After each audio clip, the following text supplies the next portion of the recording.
یا پیغمبر آخر الزمان صلی اللہ علیہ وآلہ وسلم کی چند حدیثیں یا صحابہ کرام رضوان اللہ علیہم کے آثار یا ائمہ حدیث رحمت اللہ علیہم کے اقوال یا سچے تاریخی واقعات یا مظہر العجائب علیہ السلام کے حالات ہیں۔ احادیث کی سندوں کو بنظر اختصار حذف کیا ہے تاکہ کتاب کا حجم نہ بڑھ جائے اور پڑھنے والے کی طبیعت بھی بھلی رہے۔ ہر ایک حدیث کی ابتدا میں صحابہ یا تابعین میں سے اس حدیث کے راوی اول کے نام پر اور اختتام حدیث میں اس کی تخریج کرنے والے محدث کے نام پر اختصار کیا گیا ہے۔ اردو زبان میں اس کا اہم فہم ترجمہ کر دیا ہے۔ جہاں تک ہو سکا ہے حدیث کے نقل کرنے میں صحت کے خیال کو مد نظر رکھا ہے، لیکن اکثر کتابیں قلمی تھی جن کے حروف بہت جگہ سے مشکوک اور محقوق تھے۔ اس وجہ سے اگر نقل کرنے میں کوئی غلطی واقعی ہو گئی ہو تو خدا سے اس کی معافی کا خواستگار ہوں۔ ناظرین سے تصحیح کی التجا کرتا ہوں۔ مؤلف کی غرض اس تالیف سے مصنفین کی قطار میں شمار ہونے کی نہیں، صرف اہل بیت اطہار علیہ السلام کی جناب میں اپنی عقیدت کا اظہار ہے۔ نہ کسی صلے کی توقع ہے، نہ انعام کی آرزو۔ رب العزت کی جناب سے عفو تقصیرات کا صلہ چاہتا ہوں اور اہل بیت اطہار علیہ السلام کی درگاہ سے اپنے گناہوں کی شفاعت کا انعام مانگتا ہوں۔ اگر احباب میری لفظوں سے قطع نظر کر کے دعائے خیر سے یاد فرمائیں تو ان کی قدردانی ہے۔ اعیننی اذا احسنت امرا فإن اخطأت ایتونی صلاحا۔ خواہ مجھے کوئی شیعہ کہے یا سنی، میرا مذہب تو یہ ہے، پاس ہوئم بہرے چہارت لیکن بالی ہزار کارس۔ میں اپنے مولا کی محبت میں مست ہوں۔ شیعہ سنی کی رد و قضا کا موازنہ نہیں کر سکتا۔ میں نے سوانح عمری کے پیرائی میں جناب امیر علی ابن ابی طالب علیہ السلام کے فضائل و مناقب کو جمع کیا ہے اور لوگوں کو اس مظہر العجائب روحانی، جسمانی، اخلاقی اوصاف کا مرقع کھینچ کر دکھایا ہے۔ اگر حسن عقیدت سے قطع نظر کر کے تھوڑی دیر کے لیے نظر انصاف سے بھی دیکھا جائے۔ پھر مولانا لکھتے ہیں، کیا مقام تھا مولا امیر المومنین کا اور کیا درجہ تھا۔ ناظرین، رائے قائم کرنے کا بخوبی موقع مل سکتا ہے۔ جس جلیل الشان اسلامی پیرو کا یہ فوٹو لیا گیا ہے وہ صرف مذہبی پیشوا ہی نہیں بلکہ سلطنت کے تاریخی آسمان کا آفتاب ہے۔ دنیا میں جتنے مشاہیر گزرے ہیں اور جن کی سوانح عمریاں آب زر سے لکھی گئی ہیں، ان میں سے میرے مولا جناب امیر ایسے فرد الافراد ہیں کہ ہر طبقے کے مشاہیر میں سر آمد نظر آتے ہیں۔ مجمع سلاطین میں آپ جلال الہی کا تاج سر پر رکھے ہوئے ایک عظیم الشان سلطان ہیں کہ جن کے دربار میں قیصر و کسریٰ کے سفیر دست بستہ نہایت ادب سے سر نیچے کیے ہوئے خاموش ایستادہ ہیں۔ مارکہ کارزار میں آپ ایسے یکتا شہ سوار ہیں کہ آستین چڑھا کر امر و مرحب جیسے عرب کے رستم زادوں کو پچھاڑ کر ان کے سینے پر چڑھے ہوئے نظر آتے ہیں۔ منبر پر آپ ایک شیوا زبان اسپیکر ہیں کہ فصحائے عراق و بلغائے عرب آپ کے خطبے کی فصاحت سے جوش میں آ کر کچھ پوچھنے کے لیے اٹھتے ہیں اور پھر بے خود بت بن کر کھڑے کے کھڑے رہ جاتے ہیں۔ علم و فضل کی درگاہ میں آپ ایک طلیق اللسان پروفیسر ہیں کہ انبیاء بنی اسرائیل کی شریعت کے رموز یونانی فلسفے کے ساتھ بنی اسرائیل کی زبان میں بیان فرما رہے ہیں۔ غرض مسنت فقر پر آپ ایک منکسر المزاج فقیر ہیں اور چار بالش عمارت پر آپ ایک ذی شوکت امیر ہیں۔ اگر عدالت میں آپ نوشیرواں ہیں تو شجاعت میں رستم داستاں ہیں، اگر سخاوت میں آپ خاتم نوال ہیں تو شہامت میں کیسر و خسرہ مثال ہیں۔ ایسے صفات متضاد کا بشر ابو البشر کی اولاد میں پیدا نہیں ہوا، ایسے اوصاف متقابلہ کا آدمی جناب آدم کی ذریت میں حویدہ نہیں ہوا۔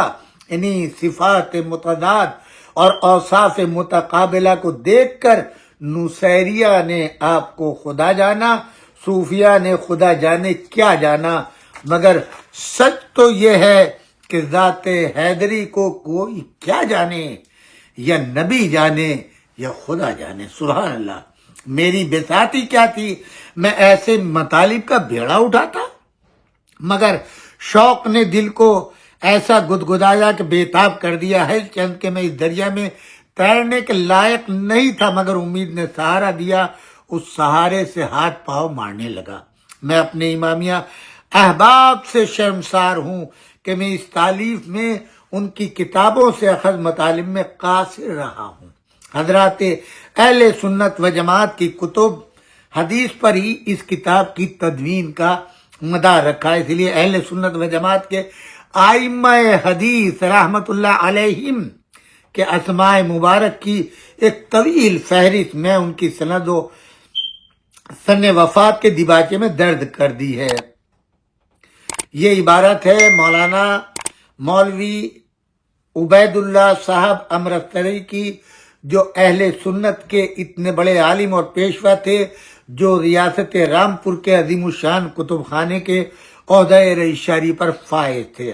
ان کے ہر حرف کو پڑھ جائیے، جس سے ثابت ہو جاتا ہے کہ ہم نے شروع سے اب تک جو کچھ بھی لکھا ہے یہ ہماری رائے نہیں بلکہ انصاف پسند جلیل القدر علماء اہل سنت بھی یہی کہتے ہیں، اور اپنی کتابوں میں لکھ کر چھپا کر شائع کر کے ہر مسلمان کو پہنچانے کی کوشش کرتے ہیں۔ مذکورہ بالا اس عبارت کے اندر مولانا مبنو نے صاف لکھ دیا ہے کہ ایسے صفات متضاد کا بشر ابو البشر کی اولاد میں آج تک پیدا نہیں ہوا۔ ہم کہتے ہیں سوائے محمد مصطفیٰ ختمی مرتبت صلی اللہ علیہ وآلہ وسلم کے، حضرت امیر المومنین علی ابن ابی طالب علیہ السلام، ایسا کوئی شخص حضرت آدم کے وقت سے آج تک پیدا نہیں ہوا، نہ قیامت تک پیدا ہو سکتا ہے۔ علماء اسلام کا کیا ذکر ہے، انصاف پسند عیسائی محقق بھی برابر یہی کہتے رہے۔ سامعین کرام، جناب امیر علی ابن ابی طالب علیہ السلام کے بارے میں یہ ایک عالم نے تمام اپنے علماء کی تصدیق کی ہے، اپنی کتابوں کی تصدیق کی ہے، اور انہی نے احادیث پیغمبر صلی اللہ علیہ وآلہ وسلم امامیہ یعنی اثنا عشریہ کی کسی کتاب سے نہیں بلکہ تمام ائمہ اہل سنت کی احادیث سے نقل کی ہیں تمام کی تمام فضیلتیں۔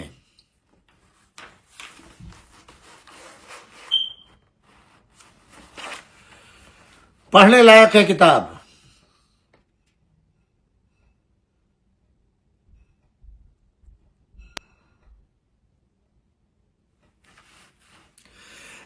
جو آج کے زمانے میں یہ عقیدہ رکھتے ہیں کہ چاروں خلفاء جو تھے وہ برابر تھے، برابری کا حق کس کا ہوتا ہے؟ جو 90 خصال مولانا نے لکھے ہیں، میں نے تو حضور اکرم صلی اللہ علیہ وآلہ وسلم کی حدیث کا بھی ترجمہ کر دیا۔ ان 90 خصال کے اندر جو مولانا نے لکھے ہیں اپنے طور کے اوپر، ان 90 خصلتوں میں کسی ایک خصلت کے مساوی کسی ایک کو دکھا دے۔ مولانا نے تو سوال کیا، استفہامیہ طور پر بیان کیا ہے، یہ خصوصیت نمبر 1 سے لے کے 90 تک ان میں کوئی بھی میرے علی ابن ابی طالب علیہ السلام کے مقابل نہیں آ سکتا۔ اور جب ایک صفت میں نہیں آیا ہے تو پھر کون سا کمال، کون سی فضیلت میرے مولا کی رہ جاتی ہے جس میں بقیہ اصحاب جن کو خلافت کا درجہ دیا گیا ہے وہ آ سکتے ہوں۔ کوئی ایک صفت مولانا نے دعویٰ کیا ہے اس بات کا کہ جو 90 خصوصیات میں نے بیان کر دی ہیں، ان 90 خصوصیات کے اوپر کوئی ایک بندہ سوائے علی ابن ابی طالب علیہ السلام کے پوری اولاد آدم کے اندر، پوری بشریت کے اندر آج تک نہ پیدا ہوا ہے نہ پیدا ہوگا، دعویٰ کیا ہے مولانا نے۔ اور ائمہ حدیث نے اس چیز کی تصدیق کی ہے۔ اب اس کے بعد کیا رہ جاتا ہے؟ پھر آپ کے بعد کیا دلیل ہے؟ کون افضل؟ برابر کا مقابلہ ہوتا ہے نا۔ فضائل و کمالات میں کوئی فضیلت ایسی نہیں ہے جس میں بحد اکمال امام علی ابن ابی طالب نہ ہو۔ اس کا اثر اشیر بھی دوسرے میں نہیں ہے، تو پھر 4 یار کہاں سے برابر ہو گئے؟ علی ابن ابی طالب نور ہے، بقیہ سب کے سب خاک ہیں۔ علی ابن ابی طالب علیہ السلام کا فیض کل بھی جاری تھا، آج بھی جاری ہے، صبح قیامت تک جاری رہے گا۔ اس لیے کہ تائید الہی ان کے ساتھ ہے۔ رسول اللہ صلی اللہ علیہ وآلہ وسلم کے ساتھ اللہ کی مدد بن کے وہ آئے ہیں۔ اللہ نے ان سے وعدہ کیا کہ میں اے نبی آپ کی مدد اپنے علی کے ذریعے سے کروں گا۔ تو ہمارے نبی صلی اللہ علیہ وآلہ وسلم کو جو بھی مدد ملی ہے علی ابن ابی طالب علیہ السلام کے توسط سے اللہ نے دی ہے۔ تو جب رسول اللہ بغیر وسیلے کے اپنی دین کے لیے کامیابی حاصل نہ کر سکے تو پھر ہم اور آپ، ہماری اور آپ کی کیا حیثیت ہے؟ نہ ہمارے پاس تقویٰ ہے، نہ پورا دین ہے، نہ ہمارے پاس روحانیت ہے، نہ ہمارے پاس اخلاقیات ہے، نہ ہمارے پاس علم ہے۔ جہاں علم کے 10 حصے بیان کیے گئے اور اس میں سے 9 حصے یعنی 90% علی ابن ابی طالب علیہ السلام کو، ان کے اہل بیت کو ملا، اور جو 1% پوری دنیا کو، دونوں عالم کی کائنات کو ملا، ان میں بھی مولا فرماتے ہیں علی ابن ابی طالب علیہ السلام ہمارا حصہ ہے۔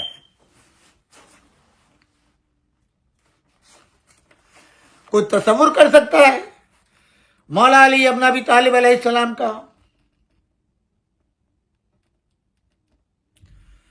جناب امیر المومنین علی ابن ابی طالب علیہ السلام کی فضیلت کے سلسلے میں یہ ایک حدیث ہے جس کو علامہ ابن عبد البر استیعاب میں فی معرفۃ الاصحاب میں نقل کریں۔ قال احمد ابن حنبل و اسماعیل ابن اسحاق القاضی و احمد ابن علی ابن شعیب النسائی و ابو علی النیشاپوری لم یرونی فضائل احد من الصحابہ بالاسانید الجیاد ما روی فی فضائل علی ابن ابی طالب رضی اللہ عنہ، یعنی امام احمد ابن حنبل، اسماعیل ابن اسحاق قاضی اور امام احمد ابن علی شعیب نسائی اور ابو علی نیشاپوری رحمۃ اللہ علیہم کہتے ہیں کہ جس قدر جید سندوں کے ساتھ حدیث جناب علی ابن ابی طالب کے حق میں روایت ہوئی ہیں ویسے کسی ایک صحابی کے حق میں نہیں آئی ہیں۔ اس کے سوا اگر جناب امیر علیہ السلام کی خصوصیات کو دیکھا جائے اور آپ کے امور کثرت ثواب کے اسباب پر غور کیا جائے تو جناب امیر ہی افضل الناس بعد خیر البشر نظر آتے ہیں۔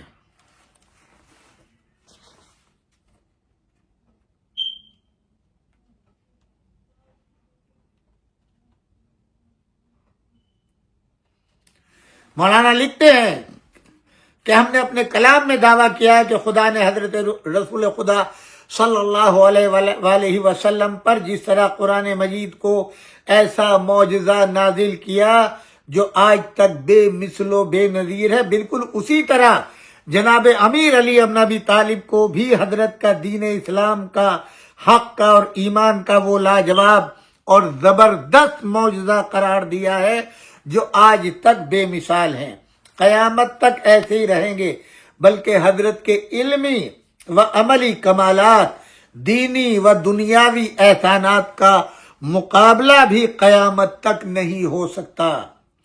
ہم حضرت رسول خدا کی وہ مشہور حدیث نقل کر چکے جس میں آپ نے قرآن و اہل بیت کو ایک درجے میں رکھ کر اعلان فرمایا انہما لن یفترقا، یہ ایک دوسرے سے جدا نہیں ہوں گے۔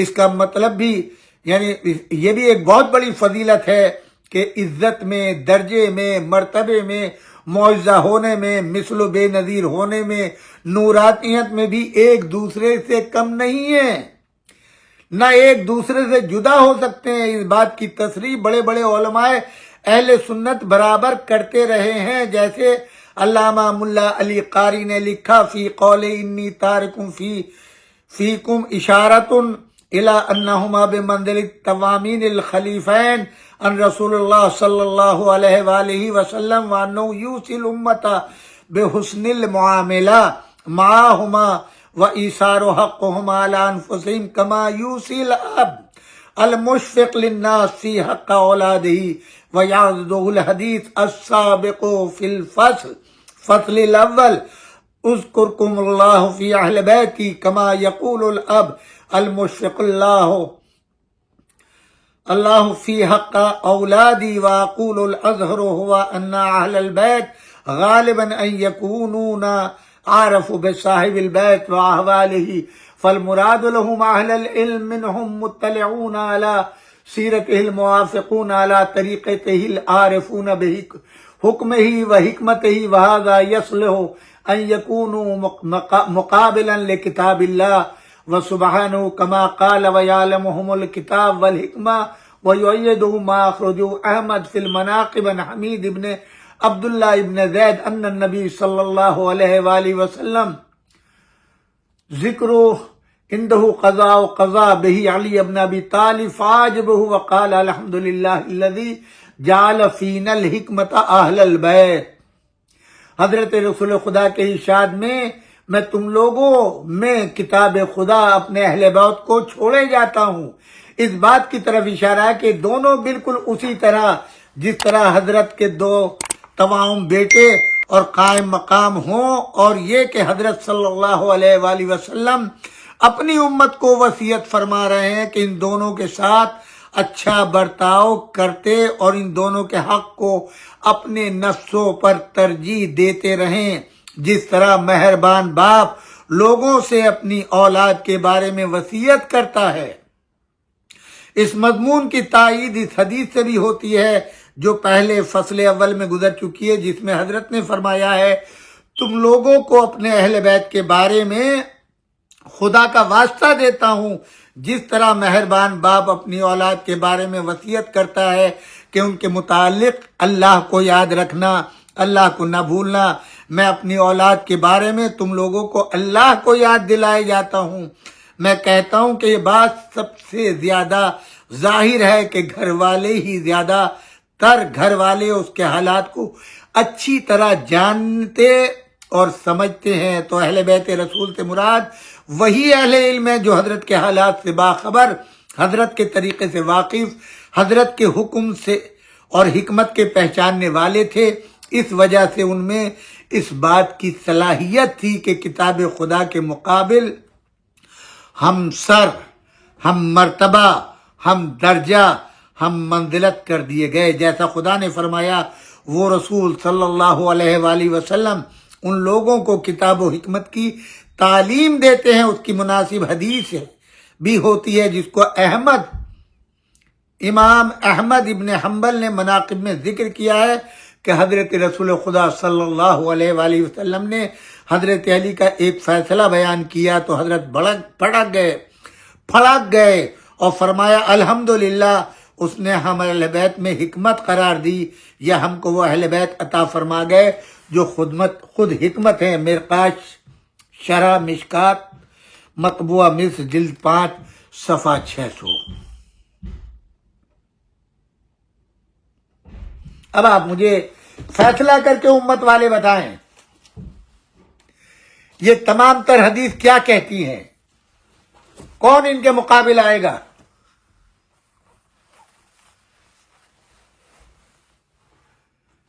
یہ امت کی بدبختی ہے۔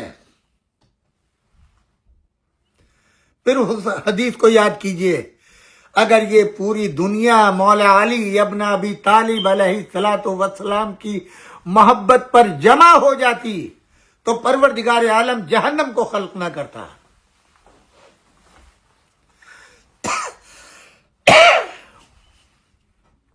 اگر اس امت نے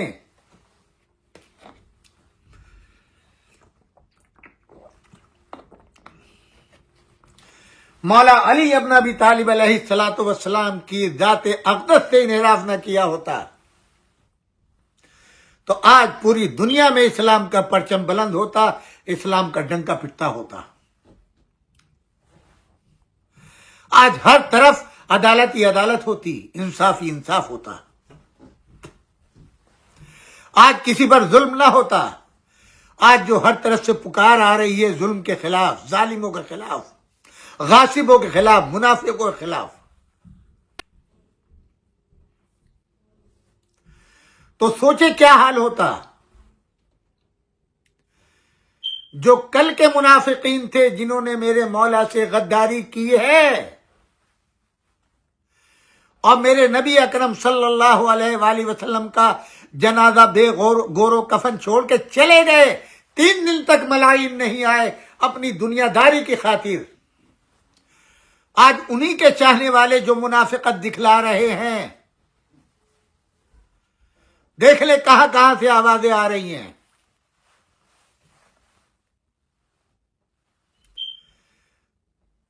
آج آپ مظلومین کی کے حق میں دعا کرنے سے مجبور ہیں، خانہ کعبہ میں، مدینہ منورہ میں،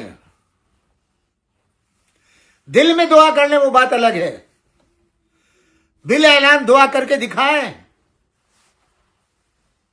یہ بدبختی نہیں ہے، یہ دنیا کا لالچ نہیں ہے، یہ نفس پرستی نہیں ہے، یہ غلامی کی زندگی نہیں ہے۔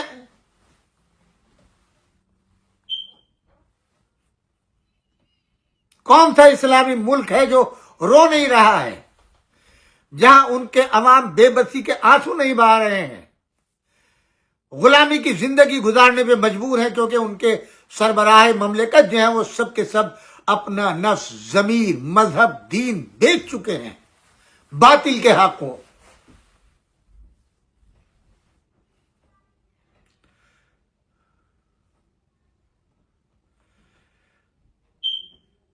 کتنے یتیم بچے آوازیں دے رہے ہیں، کتنی بیوائیں آواز دے رہی ہیں، کتنے کمزور بوڑھے شیرخوار بچے آواز دے رہے ہیں۔ ہے کوئی ان کی فریاد کو پہنچنے والا سوائے ذات پروردگار کے؟ اور یہ سزا کس بات کی ہے؟ کل ان کے بزرگوں نے اپنا دین بیچا تھا، اپنے نفسوں کو بیچا تھا، اپنے ضمیر کو بیچا تھا، اپنے ضمیر کے غلام ہو گئے تھے، درہم و دینار میں بک گئے تھے۔ رسول اللہ صلی اللہ علیہ وآلہ وسلم کی وصیت کو بھلا دیا، ٹھکرا دیا۔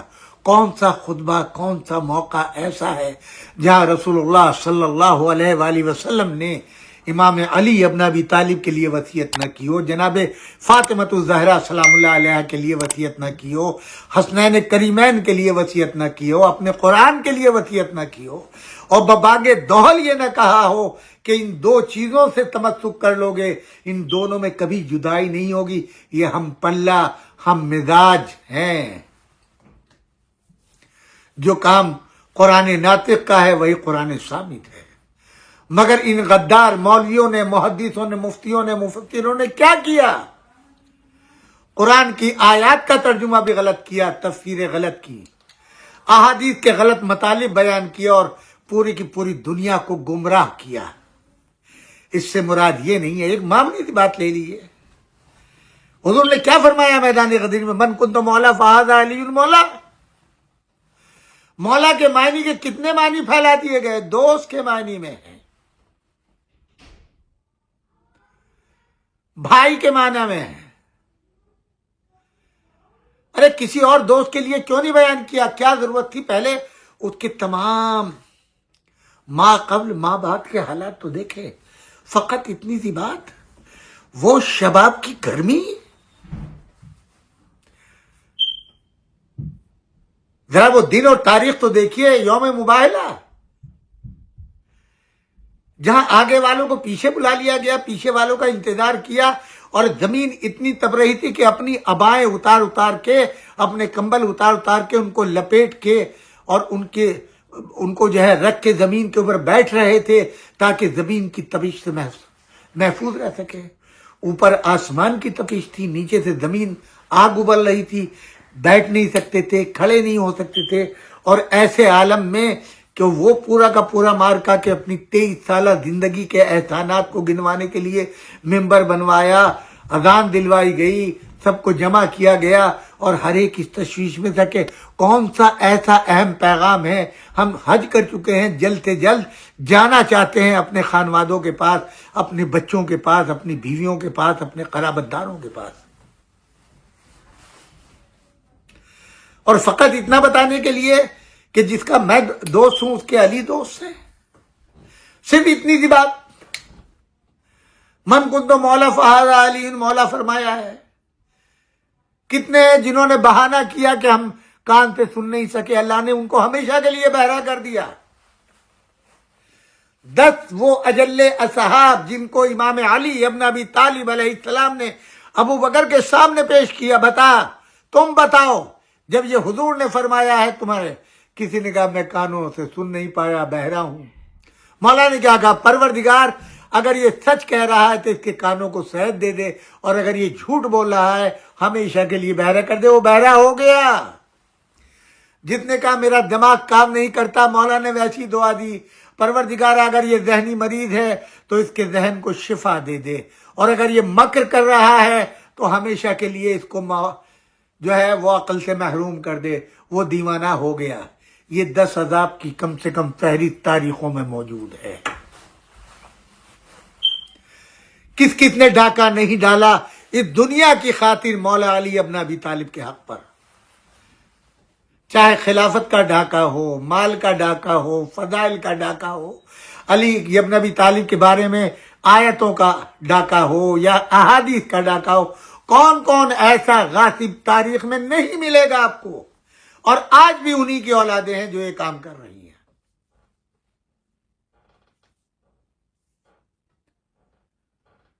میرے عزیزوں، برادران اہل سنت کی کتابیں لاکھوں کی تعداد میں بھری ہوئی ہیں فضائل علی ابن ابی طالب علیہ السلام۔ یہ مکار مولوی ملا ہیں جو ان کتابوں تک ان کی رسائی نہیں ہونے دیتے۔ عوام تو بیچارے جاہل ہیں، انہیں کیا پتا۔ جب اہل بیت کی بات آ گئی، آیا تطہیر اہل بیت کی، جس سے مراد صرف جناب رسول خدا 2 ازواج مطہرات، جناب ام المومنین ام سلمہ سلام اللہ علیہا، ام المومنین جناب عائشہ رضی اللہ عنہ، یہ وٹنس کر رہی ہیں کہ چادر کے اندر، ایک نے اپنے گھر کا واقعہ بیان کیا، دوسری نے اپنے گھر کا واقعہ بتایا۔ چادر میں رسول اللہ صلی اللہ علیہ وآلہ وسلم آرام فرما رہے ہیں، امام حسن آئے داخل ہوئے، امام حسین آئے داخل ہوئے، امام علی آئے داخل ہوئے، آپ کی پیاری بیٹی ہوئی داخل ہوئی، اور اس وقت آپ نے فرمایا اللہم انا ہؤلاء اہل بیتی و خاصتی، وہ پوری روایت ہے۔ اور اس میں ساتھ میں یہ بھی ہے، جناب عائشہ بھی کہتی ہیں کہ میرا دل چاہا کہ میں بھی چادر میں آ جاؤں، تو حضور نے چادر کو دونوں پلوں سے پکڑ لیا، کہا نہیں آ سکتی۔ ام المومنین کے یہ لیے الفاظ ملتے ہیں کہ آپ نے چادر کو پکڑ لیا جب انہوں نے خواہش کیا رسول اللہ مجھے آپ نے فرمایا تم خیر کے اوپر ہو۔ جناب عائشہ کے لیے خیر کی روایت نہیں ہے، ام المومنین جناب ام سلمہ کے لیے ہے۔ کیوں؟ جناب ام سلمہ جب سے رسول اللہ صلی اللہ علیہ وآلہ وسلم کے گھر میں تشریف لائی تھی، اپنی پوری محبتیں آپ کی بیٹی جناب فاطمہ زہرا سلام اللہ علیہا پر نچھاور کی۔ جناب عائشہ کے جہاں محبت ہے وہاں ان کا بغض و کینہ وہ آپ کو کتابوں میں ملے گا، اور جنگ جمل تو سب سے بڑی مثال ہے۔ آیت اللہ سید مرتضی عسکری رحمۃ اللہ علیہ جو ابھی چند سال پہلے انتقال کیے ہیں ایران میں، انہوں نے ایک کتاب لکھی ہے جناب عائشہ کے اوپر، ان کی مکمل تاریخ، عائشہ در تاریخ اسلام، جس پر مقدمہ جامعہ ازہر کے وی سی نے لکھا، مولانا لکھا کہ اپنے ایمان عقائد دین کو الگ کر کے ایک عادل فیصلہ کن شخص کی نظر سے اس کتاب کو پڑھیے۔ بہترین کتاب ہے۔